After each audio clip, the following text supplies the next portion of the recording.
Alors bonjour à toutes, bonjour à tous. Comme vous le voyez aujourd'hui, pour la première fois je crois sur cette chaîne, je ne suis pas toute seule. Certains et certaines d'entre vous la connaissent probablement. Donc aujourd'hui j'ai avec moi Alice Coffin. Je suis très contente qu'elle soit ici. Je profite de son passage à Casablanca pour faire une vidéo. Je sais en plus que vous étiez très nombreux sur Instagram à me demander s'il va y avoir un enregistrement de la discussion qui aura lieu ce soir avec l'Institut français. Il va y avoir un enregistrement, mais en plus j'ai la chance de faire une vidéo avec elle sur ma chaîne où je vais pouvoir lui poser toutes les questions que j'avais en tête. Donc merci beaucoup Alice. Et merci, bonjour tout le monde, je suis très contente. Merci de m'offrir la possibilité de répondre, j'ai dit que je répondais à tout. Super, donc je pense qu'on sait toutes et tous que c'est un peu notre rêve de rencontrer l'autrice du livre qu'on a lu et de pouvoir lui poser toutes les questions qu'on a. Et en plus, comme vous le savez, Alice Coffin, elle est également militante, féministe, lesbienne, journaliste et politicienne et professeure. Et aujourd'hui, on va parler, je vais poser des questions par rapport à son livre, par rapport à son impact sur sa lutte, parce que ça m'intéresse beaucoup, vu que tu fais beaucoup de choses. Et je me suis demandé, est-ce que ça avait apporté quelque chose de différent par rapport à tes autres actions? Et on va aborder plein d'autres sujets, mais je pense qu'on va commencer d'ailleurs par cette question, puisque ça me vient comme ça. Je me suis demandé en fait quel impact a eu l'écriture de ce livre sur toi, sur les autres, et aussi d'où est-ce que t'es venue l'idée de l'écrire? Oui, alors, moi j'écrivais déjà, parce que je suis journaliste au départ, donc j'étais journaliste dans un quotidien, donc j'écrivais beaucoup. Et j'écrivais aussi beaucoup en tant que militante, que ce soit des tribunes, des tracts, des posts de réseaux sociaux. Le problème, c'est que tous ces types d'écriture-là, finalement, soit ils étaient dans un cadre limité, dans un cas, pour ce qui est du journalisme, où on ne me laissait pas nécessairement écrire tout ce que je voulais, soit ils n'étaient pas légitimés, ils n'étaient pas considérés comme vraiment des œuvres ou de la pensée.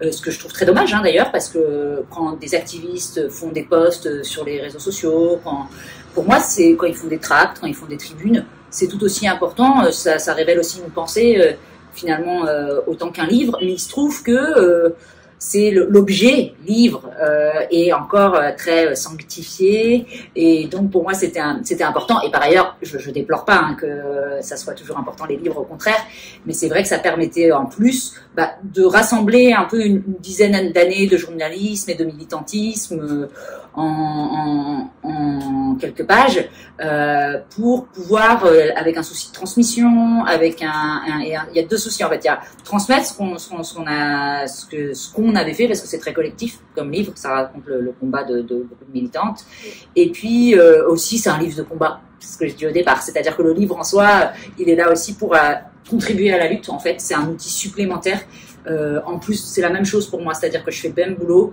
quand j'écris des articles, quand je suis élue ou quand j'écris un livre. Le fondement, ça cherche à faire exploser un peu les systèmes. Et du coup, ce que ça a changé, c'est d'abord qu'à ce combat-là, je pense que ça a donné des nouvelles troupes, ou des troupes encore plus convaincues, si j'en juge aux nombreux messages que je reçois, et souvent de lectrices très jeunes d'ailleurs. Et ça permet justement, je crois, et tant mieux, de réaffirmer. C'est-à-dire que moi, je pense pas que j'apprends fondamentalement des choses, c'est-à-dire c'est plus de les voir verbalisées et exprimées de manière très claire et explicite, et c'était ça le livre, c'est-à-dire de dire non mais ça on a le droit de le dire, on a le droit de le dire, même ce mot-là lesbienne on a le droit de le dire, ces mots-là on a le droit de les poser dans un livre qui est publié, c'était important pour moi, dans une grande maison d'édition française, Grasset, qui a pignon sur rue, et on va le poser, et ça fait exactement partie pour moi du combat, c'est-à-dire que où est-ce que se situe le disciple? Qu'est-ce qu'on a le droit de dire? Qu'est-ce qu'on n'a pas le droit de dire? Même pas juridiquement, parce qu'on peut avoir le droit de dire plein de choses juridiquement, mais en fait personne ne les dit, parce que il y a une peur, il y a quelque chose comme ça. Donc ça a permis ça, et puis ça a permis aussi, et je termine par là, un des enjeux centraux du livre, c'est qui peut accéder à la parole médiatique, à la parole publique. Qui n'y a pas le droit, qui a le droit, qui en a le monopole, qui en exclut, et de quelle manière. Et écrire un livre, je le savais, ça s'est confirmé, ça ouvre des portes en fait. Ça ouvre des portes à un accès médiatique, ça ouvre des portes, bah voilà, je suis là à discuter aujourd'hui. Ça amplifie en fait, ça donne un écho supplémentaire à un discours. Donc c'est très important. Ouais. D'ailleurs, ça me fait penser à un moment dans le livre où tu avais dit que en tant que ce sont les journalistes ont un certain pouvoir parce que ce sont eux et elles qui disent toi t'es de l'info, toi t'es pas une info. Et franchement, ça m'a frappé parce que je me suis dit oui, et j'ai adoré aussi le moment où tu as parlé justement de responsabiliser les journalistes et qu'ils devraient aussi en quelque sorte rendre des comptes parce que leurs articles ont un impact sur toute une société, toute une communauté, etc. Ce qui n'est pas le cas aujourd'hui. Moi, en tout cas, c'est clair qu'après la lecture du livre, j'avais clairement envie d'agir. Ça, c'est quelque chose que, en refermant le livre, je me suis dit, il faut faire quelque chose, il faut que je fasse quelque chose, je sais pas ce que c'est. Et à ce moment-là, le premier petit réflexe que j'ai eu, c'était de contacter quelqu'un qui, je sais que, par exemple, il va aller dans les montagnes marocaines, acheter des cartables pour des petites filles. Je lui dis, écoute, si tu veux que moi aussi je peux participer. Je voulais vraiment faire n'importe quoi, mais juste faire quelque chose. Et ça, je trouve que c'est pas tous les livres qui nous donnent cette qui arrivent à atteindre ce but-là.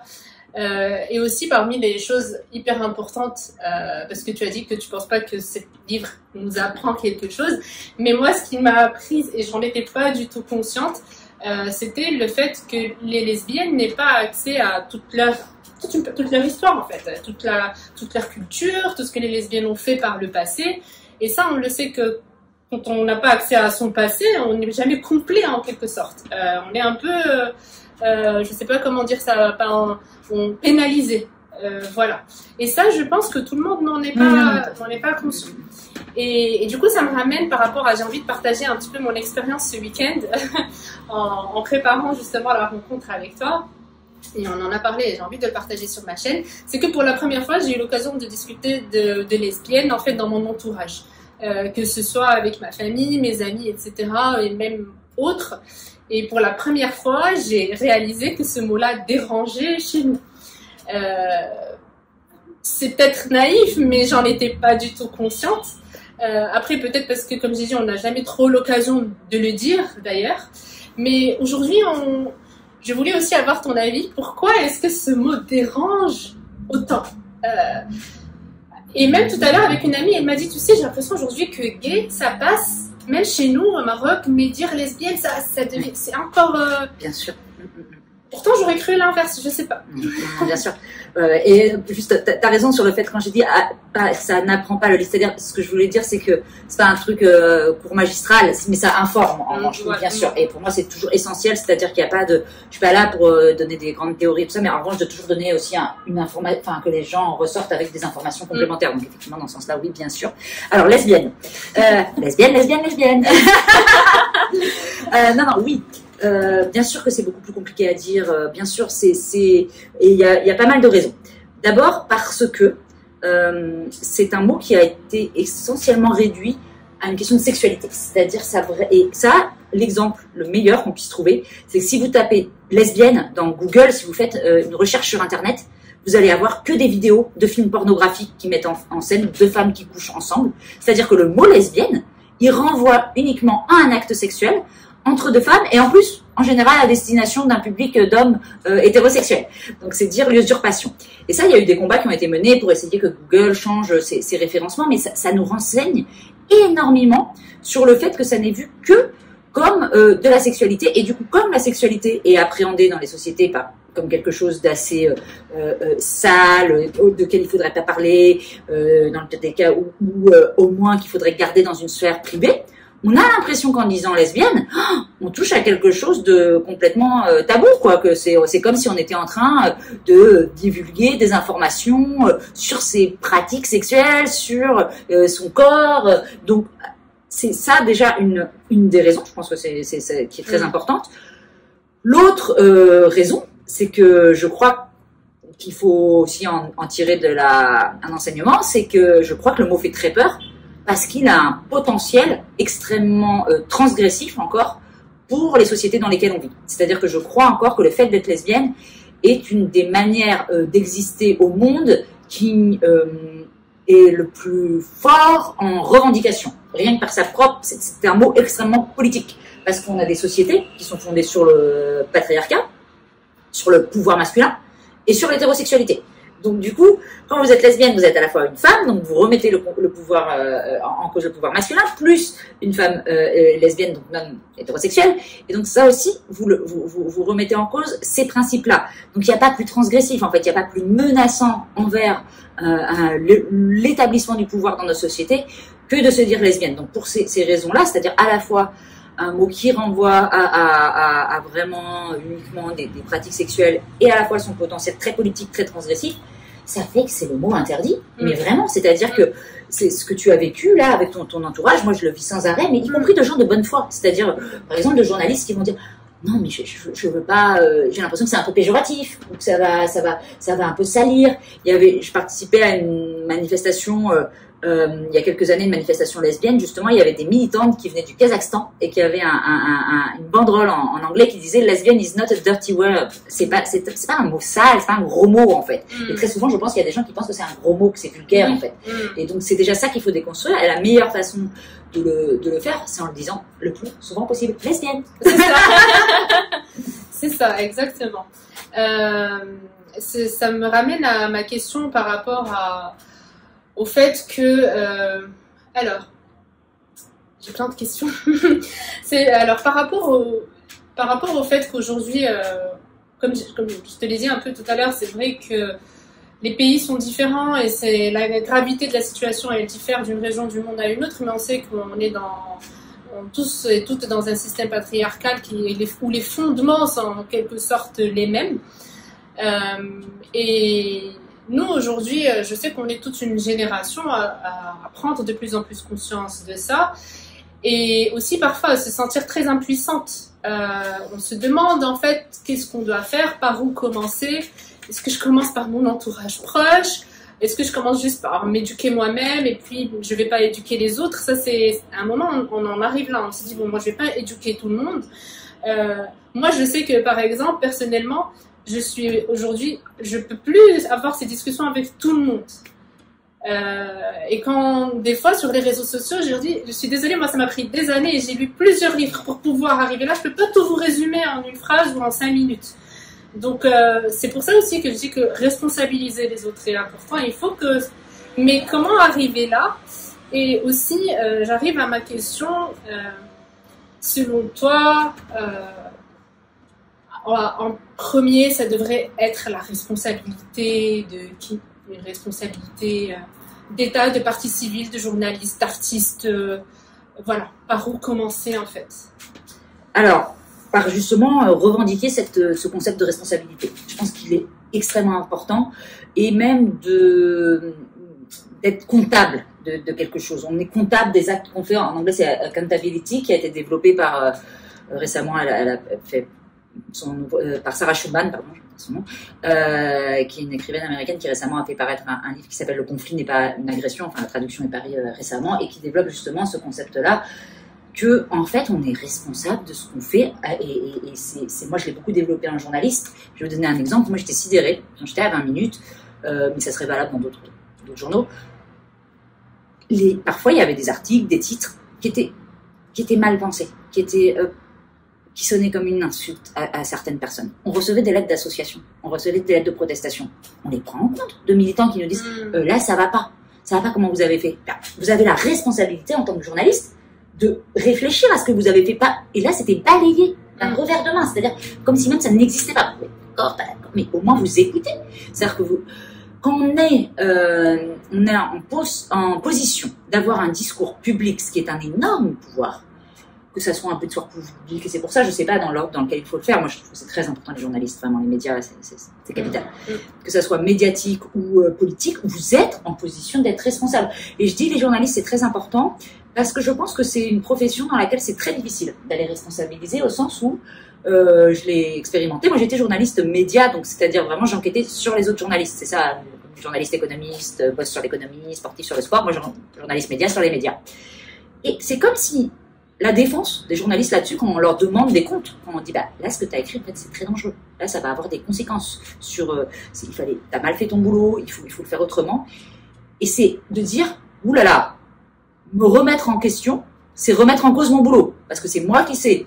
La liberté de la presse, ils s'abritent toujours là-dessus en disant on n'a pas à dicter aux journalistes qu'ils écrivent. Donc du coup, c'est quand même très compliqué de les responsabiliser au sens où ils le brandissent comme un étendard, le fait que personne n'a le droit de leur dire quoi que ce soit, puisque c'est leur métier d'être indépendant, d'écrire ce qu'ils veulent. Et du coup, c'est une justification qu'on va trouver aussi, enfin une justification complètement bidon, hein, mais qu'on va trouver aussi par exemple chez les artistes un peu. Aussi, c'est pour ça qu'on passe en gamme en disant ah non, ce n'est pas du tout, c'est de l'art. Oui, non, ce n'est pas de l'incitation au viol, c'est de la lecture du viol, c'est de l'art. Et il y a toujours un moyen en fait de se réfugier derrière des constructions. En fait, c'est uniquement construit hein, ces choses-là, ces pouvoirs-là, ces représentations-là, pour s'autoriser à avoir un discours de domination totale. Hein, et c'est construit tout ça. Donc la première étape, c'est effectivement responsabiliser, c'est aussi redéconstruire tous ces petits maillages qui ont fait que la position dominante ne peut plus être remise en cause. C'est-à-dire que c'est abrité, c'est tout un système de justification. C'est autour de qu'est-ce que c'est que le journalisme, c'est ça, c'est de pouvoir dire ce qu'on veut selon sa conscience. Est-ce que c'est que l'art, c'est ça, c'est de créer selon... Non. Il y a un public derrière, il y a une responsabilité derrière, vous occupez une place dans cette société, soyez-en responsable et répondez quand on vous interpelle. C'est ça aussi, c'est la moindre des choses. Ouais, c'est clair. D'ailleurs, il y avait aussi d'autres passages qui m'ont marqué, c'était par rapport à cette histoire de neutralité journalistique, et où où tu disais que par exemple, pour faire une discussion sur le voile, on va pas inviter des femmes voilées parce qu'on va dire ah non, elles sont trop concernées par le sujet, il faut prendre du recul. C'est ce qui est totalement ridicule. Et tu as aussi beaucoup parlé du communautarisme. Ça aussi, j'en étais pas consciente. Enfin, c'est-à-dire que j'étais pas consciente que c'était mal vu. C'était mal vu en France notamment dire non, c'est une communauté d'immigrés, non, c'est une communauté de musulmanes, de musulmans, de lesbiennes, de gays, etc. Parce que au fond, en fait, c'est ça les choses dont je voulais te parler, des choses qui me paraissent absurdes et je voulais vraiment avoir ton avis là-dessus parce que moi quand je vois ça, je me dis mais même les autres, c'est une communauté de blancs hétéros. Oui, mais est-ce qu'ils font semblant de ne pas le savoir ou est-ce qu'ils ne le savent pas vraiment? Eux, ils ne se voient pas comme catégorie. C'est-à-dire qu'ils sont ceux qui définissent un spectacle d'une humoriste, Gatsby. Voilà, Anna Gatsby, et qui dit, elle se met dans la peau d'un homme blanc et fait, mais non, on peut pas être une catégorie, on est ceux qui les ont inventés. C'est ça, exactement. Et c'est vraiment ça. C'est-à-dire que c'est impressionnant comme moi quand j'ai voulu pointer que pardon mais les hommes blancs étaient responsables d'un certain nombre de méfaits dans ce monde, voilà, je sais le dire, c'était quelque chose de très factuel, c'était tu généralises, comment c'est possible et tout ça, alors que ce sont eux-mêmes, et en tant que journalistes politiques, qui passent leur temps à faire des titres genre les musulmans, les LGBT, ils n'arrêtent pas de catégoriser, et après quand on renverse le miroir qui tendent, c'est la catastrophe. Eux doivent rester complètement intouchables. Pourquoi? Parce que censément ils représentent justement la neutralité, le discours universel, et qui est pour moi un des vraiment, c'est fondamentalement ça qu'il faut arriver à déconstruire aussi, cette question de fausse neutralité qui va se traduire différemment selon que ce soit dans le champ universitaire, dans le champ politique ou dans le champ journalistique. Par exemple, dans le champ journalistique, ça va être de dire attention, il faut toujours être objectif, il faut toujours être neutre, et ce qui ne renvoie à rien finalement, parce qu'il y a uniquement une certaine catégorie de journalistes à qui on reproche leur parti pris. C'est-à-dire que moi, en tant que lesbienne en tant que lesbienne et féministe, on m'interdisait en fait d'écrire des articles qui avaient à voir avec l'homosexualité ou les droits des femmes. Parce que j'étais trop biaisée, ça me concernait trop, et je veux dire, on ne demande pas si un homme est divorcé, on va le laisser écrire une étude sur un papier sur la récente étude sur les chiffres du divorce en France, hein, évidemment. C'est-à-dire que c'est toujours les mêmes à qui on reproche d'être biaisés. Donc ça, d'une part, c'est un problème, et d'autre part, c'est même plus profond que ça, c'est-à-dire que moi je revendique ça. Je crois au contraire qu'on fait du bon journaliste, je fais du bon journaliste. Être lesbienne, ça m'aide aussi à faire du bon journaliste. Alors ça, c'est souvent un peu compliqué à comprendre, mais pourquoi? Mais parce que ça me donne une situation et un regard que d'autres n'ont pas sur le monde. C'est-à-dire que, et l'important, c'est que dans les salles de rédaction, il y ait le plus de regards différents, le plus d'angles. On appelle ça quand on écrit un article, choisir un angle. Pour avoir un certain point de vue, Ça dépend évidemment de l'endroit où j'habite, ce que je vois le matin, qui je côtoie. Les idées d'articles, elles viennent pas comme ça. C'est selon ce qu'on voit, selon ce qu'on vit. Si on a tous et toutes la même vie en tant que journaliste, on va raconter la même chose, ça va être très intéressant. Donc, je pense que c'est au contraire très important d'avoir des situations très différentes et de les assumer. C'est pas vrai qu'on peut être objectif, ça n'est pas vrai. C'est-à-dire, on a tous et toutes des biais, ça n'est pas grave. L'important, c'est de les reconnaître et qu'il y ait en revanche le maximum de personnes qui puissent accéder au récit, de raconter avec aussi leur point de vue, leur angle. Après, ça veut pas dire, faire du journalisme, ça impose certaines règles, mais c'est certainement pas celle-là. Et tu citais l'exemple des débats incessants sur le voile en France. Et par exemple, ils avaient, à l'automne 2019, il y avait une petite enquête qui avait été faite là-dessus. Il y avait eu 189 débats qui portaient sur le voile en un mois. Pas une fois, une femme voilée avait été invitée, pas une fois. Ils avaient fini par en inviter une, et avec des arguments. C'est ça. Déjà, c'est choquant de se dire, mais en plus, c'est que c'est argumenté derrière. C'est pour dire, ah non, mais nous, c'est comme ça qu'on fait un bon débat, parce qu'il faut un peu de recul, il faut un peu de distance sur la question, et c'est sans arrêt ça. C'est-à-dire que moi, c'est pareil, en tant que lesbienne, je n'étais pas invitée pour discuter de est-ce que les lesbiennes ont le droit d'être des mères aussi, ensemble, etc. C'est parce que, soi-disant, trop concernées, mais en fait, c'est évidemment une confiscation simple de la parole. Ouais. En fait, en tout cas, moi, plus j'y pense, c'est... Plus j'y pense et plus je me rends compte et je comprends que c'est une question de pouvoir. Au final, les hommes veulent juste avoir le pouvoir, ça sert à rien. Des fois, je me dis, ça sert à rien de trop intellectualiser les choses. Des fois, les choses, elles sont claires, elles sont... Voilà, ça se voit. Maintenant, c'est le truc que nous, aujourd'hui, en tant que femmes, qu'on soit hétéro, lesbienne... ou non-binaire, on oublie souvent d'en parler, ou autre. Moi, en tout cas, je me dis, je suis pas dans l'utopie. Je suis pas en train de dire que je rêve d'un monde où on va tous s'aimer. Je me dis que peut-être en tant que race humaine, peut-être qu'on est comme ça. Enfin, peut-être qu'on va toujours être condamné à ces rapports de force, mais que au moins le combat soit fait à égalité. C'est tout ce que je demande moi aujourd'hui. C'est vraiment ça. C'est juste que les hommes soient forts et les femmes soient opprimées et tout, et on est là à essayer de ramer. Il faut que tout le monde soit outillé de la même manière, et cette fois-ci que le combat ait lieu, j'ai pas de problème. Tu prêtes? Ouais. Franchement, juste que ce soit fair. C'est ça, en fait, le truc pour moi. Parce que si aujourd'hui on est encore à un niveau de conscience qui ne nous permet pas de nous élever au-delà de tout ça, au moins que le jeu soit juste. Mais aujourd'hui, c'est pas... Non, c'est très, très, très biaisé, oui.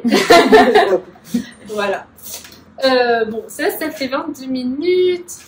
Je sais pas si j'ai oublié quelque chose. Après, je peux toujours faire un Parce que tu fais combien de temps dans mes vidéos? Ouais.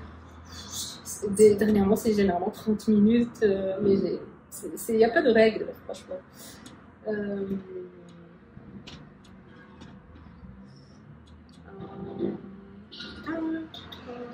Je pense qu'on a parlé de tout. Ouais. J'ai checké par rapport aux questions, comme j'en aurais oublié une. Mais je pense qu'on a fait le tour, franchement, des grandes questions que je souhaitais personnellement aborder avec Alice Coffin. Je te remercie encore une fois énormément, franchement, infiniment. Pour nous, c'est une chance inouïe de t'avoir au Maroc. On est très contente que tu sois là, et j'espère que ce ne sera pas la dernière fois et qu'on aura l'occasion de te revoir plus souvent. Et on va essayer aussi d'être... franchement, moi, mon challenge aujourd'hui, j'ai bien envie d'être plus militante, mais des fois c'est compliqué, on sait pas, enfin on est plusieurs aujourd'hui, mais j'ai l'impression qu'on ne sait pas par où commencer. Mais là, ce que tu fais, c'est du militantisme aussi. Hein. Ouais. Bien sûr. Attends, j'allais dire merci, c'est moi qui vraiment te remercie parce que vous avez de la chance. Vous avez de la chance de l'avoir. Non, mais vraiment, et c'est... merci pour la qualité, la façon dont tu as lu le livre, des questions super précises, et enfin, ça fait tellement plaisir, parce que je t'assure que tous les journalistes ne reçoivent pas comme ça. Donc merci, et ça pour moi c'est aussi c'est de l'engagement, hein, ce que tu fais, bien sûr c'est de l'engagement. C'est ce que tout le monde me dit, mais j'ai l'impression qu'il faut faire plus encore, mais j'espère qu'on va y arriver. On finira par trouver. Merci beaucoup encore une fois. Merci, et merci à toutes les personnes qui ont suivi. Salut.